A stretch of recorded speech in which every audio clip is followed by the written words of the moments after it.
আমরা অনেক সময় আল্লাহর রহমত থেকে নিরাশ হয়ে যাই, বলি যে আল্লাহ বলতে কেউ নাই। নাস্তিকরা তো দুনিয়াতে হতাশ।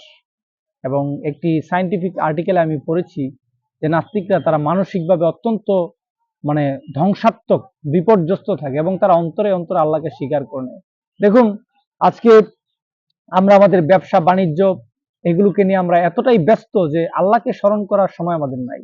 অথচ আল্লাহ তাআলা কোরআনে যে আদেশটি সবচেয়ে বেশি দিয়েছেন, প্রত্যেকটি মানুষকে দিয়েছেন, ইমানদার সহ প্রতিটি মানুষকে তিনি বলেছেন যে বুকরাতা ওয়া আসিলান, সকাল এবং সন্ধ্যায় জিকির করার জন্য, আল্লাহকে স্মরণ করার জন্য। আজকে মেডিকেল সায়েন্স তারা বলছে যে সকালে আল্লাহকে স্মরণ করা এটা দেহের জন্য একটা প্রশান্তি।